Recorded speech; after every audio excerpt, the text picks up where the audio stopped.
ഇന്നലെ പ്രൊമോയിൽ കണ്ട അടി നടന്നിരിക്കുകയാണ്. അടി എന്ന് പറഞ്ഞാൽ അങ്ങോട്ടും ഇങ്ങോട്ടും നമ്മുടെ മുടിയനും ജിൻഡോയും തമ്മിലുള്ള ഒരു ബന്ധമാണ്.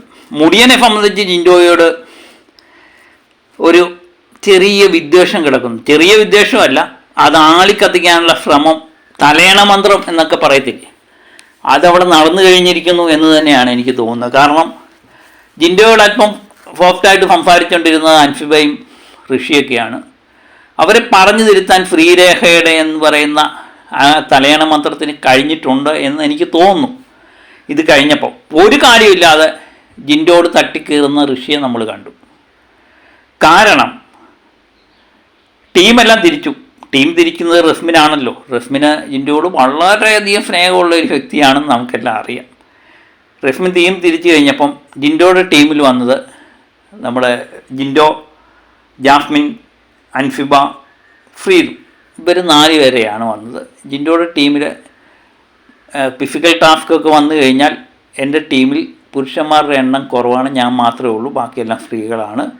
ബാക്കി എല്ലാ ടീമിലും പുരുഷന്മാരുടെ എണ്ണം കൂടുതലാണ് എന്നുള്ള ന്യായം നമ്മൾ ജിൻഡോ ഉന്നയിച്ചു. അപ്പോൾ കഴിഞ്ഞപ്പോഴത്തേന് ഋഷി കയറി പറയുകയാണ്, നിങ്ങളധികമൊന്നും പറയണ്ട, നിങ്ങൾ കഴിഞ്ഞ ടാസ്കിൽ നിങ്ങൾ കുറ്റം ചെയ്തില്ലേ, നിങ്ങൾ മാപ്പ് പറഞ്ഞു, അങ്ങനെയൊക്കെയുള്ള രീതിയിൽ കോർണർ ചെയ്ത് സംസാരിക്കാൻ തുടങ്ങി. യാതൊരു കാര്യമില്ല, ഒരു നിസ്സാര സംഭവം ഇങ്ങനെ ജിൻഡോയെ കോർണർ ചെയ്യാൻ വേണ്ടി ഋഷി ശ്രമിക്കുന്നതായിട്ടാണ് എനിക്ക് തോന്നിയത്.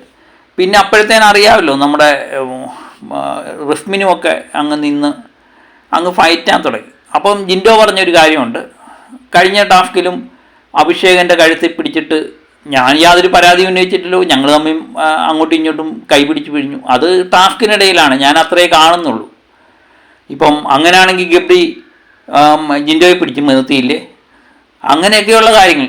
ഇതിനൊക്കെയുള്ളൊരു പ്രശ്നമെന്ന് പറഞ്ഞാൽ ഇപ്പോഴും അവിടുത്തെ മത്സരാർത്ഥികൾ പലരും വിചാരിച്ചിരിക്കുന്നത് ജിൻഡോ നമ്മുടെ ശരണ്യയുടെ മുടി പിടിച്ചു, അതുപോലെ ഗബ്രിയെ പിടിച്ചു മറിച്ചിട്ടു എന്നൊക്കെ തന്നെയാണ് വിചാരിച്ചിരിക്കുന്നത്.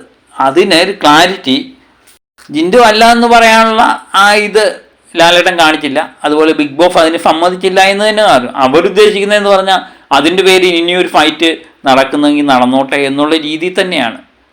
അതാണ് ഞാൻ പറഞ്ഞത്, ഫൈറ്റിന് വേണ്ടി ഉണ്ടാക്കിയിരിക്കുന്ന ഒരു ബിഗ് ബോസ് ഒരുത്തനെ കോർണർ ചെയ്ത് എല്ലാവരും കൂടെ ആക്രമിക്കുന്നു.